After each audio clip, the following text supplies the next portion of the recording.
winner of the New Jersey Press Association's Most Innovative Award. Welcome back to Greater Media Broadcast News. I'm Susie Shea, and I've got the headlines you need to know. Here's what's going on in your neighborhood this week. Statewide rollout of drug antidote. Rutgers University receives grant. School districts challenge teacher evaluations. The inside scoop on outsider artists. And police officer sues town.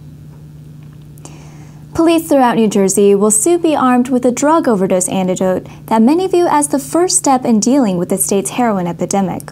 Last week, Governor Chris Christie announced plans for the statewide rollout of the drug Narcan, which is already being used in a pilot program in Monmouth and Ocean counties. Historically, Monmouth County has seen 180 deaths from overdoses since 2011, and Ocean County has seen 112 fatalities last year alone. But Narcan is already saving lives. Within a week of its arrival in Monmouth County, police used it to save 2 lives, and Ocean County police have reversed 40 overdoses since April. For more on Narcan, pick up your Greater Media newspaper today. And here's Mark Rossman with more headlines.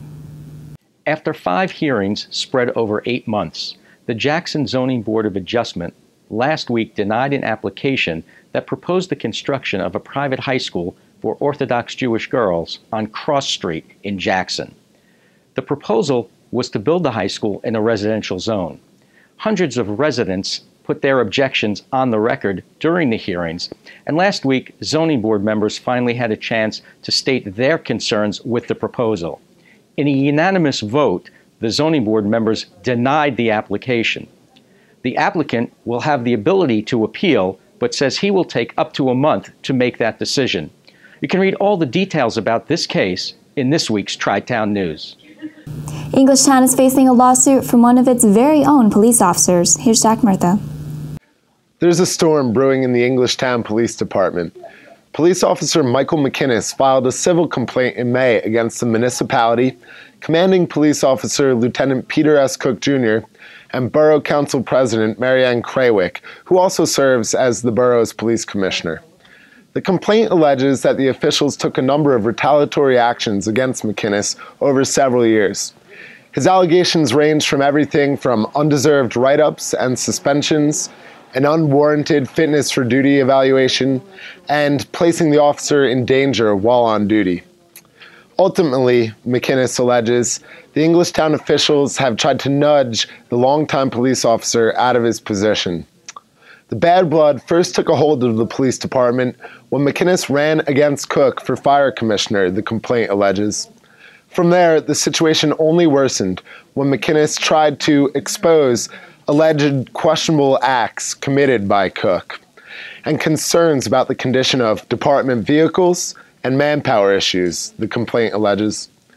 McInnes, who was demoted and is currently suspended, hopes to be reinstated to the rank of corporal. He's seeking monetary relief, as well as the elimination of all reprimands that he received from the department. Englishtown's attorney, Joseph Yusuf, said the claims are mere allegations until proven in court. He said he's confident that the accusations will be proven false in the end. For more information, read this week's edition of the news transcript. And here's a roundup of headlines from this week. A group identified as outsider artists will give the audience an inside scoop on its unique works, which rest outside the mainstream art world. The exhibit runs through September 7th at the Monmouth Museum.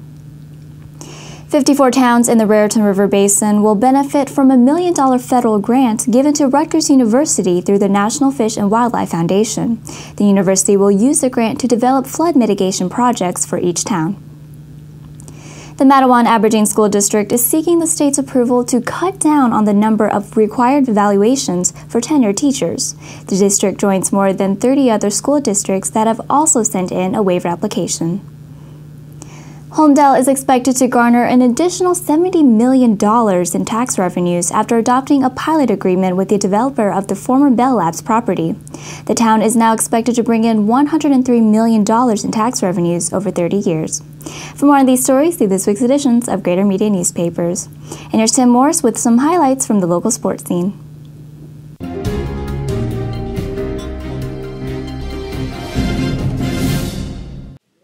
Have you ever thought about the outstanding high school athletes that you once saw and wondered, where are they now? Well, If you're thinking about former Shore Conference basketball stars who lit up the hardwood, you will find many of them at Wall High School playing in the Jersey Shore Summer Basketball League. The league plays doubleheaders at 7:15 and 8:45 p.m. Mondays through Thursdays. T&T Coast in blue and Stern Trailer white tip the 2014 season off on June the 23rd on the Crimson Knights' home floor with end-to-end action.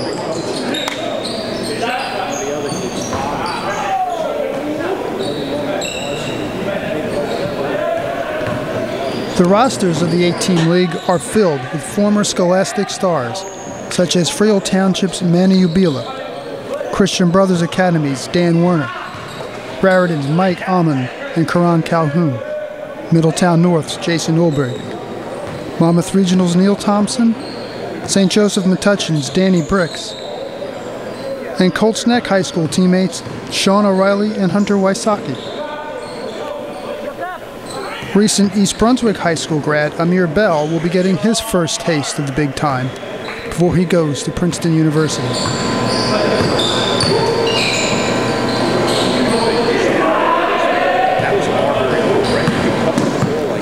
This is Tim Morris for Greater Media Newspapers.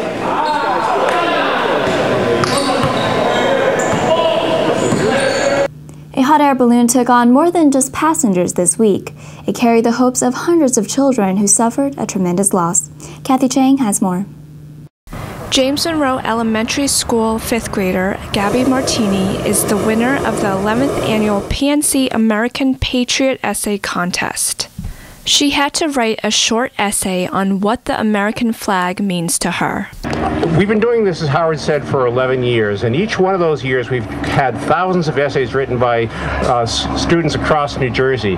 But this year, among the 3,000 essays that were submitted to the festival, one just rose above them all, and that's the essay that you're going to hear in a few minutes from Gabby Martini. March 22nd, 2014 is the day James Monroe Elementary School burnt down from a massive fire. The only school I have attended is James Monroe. It was my last year there, being in 5th grade. The only things left standing in front of the building were the American flag on a silver pole and the school sign. The flag was a symbol of hope and happiness at our school before it burnt down. That is what the flag means to me. I hope the school will be rebuilt and the flag will stay there forever. The essay contest is held in conjunction with the PNC Bank and Quick Check New Jersey Festival of Ballooning, which will return to Solberg Airport in Reddington July 25th to the 27th for its 32nd year. For her winning essay, Gabby and her family received a VIP package of this year's festival and will get a chance to again ride in a hot air balloon. This is Kathy Chang for Greater Media News.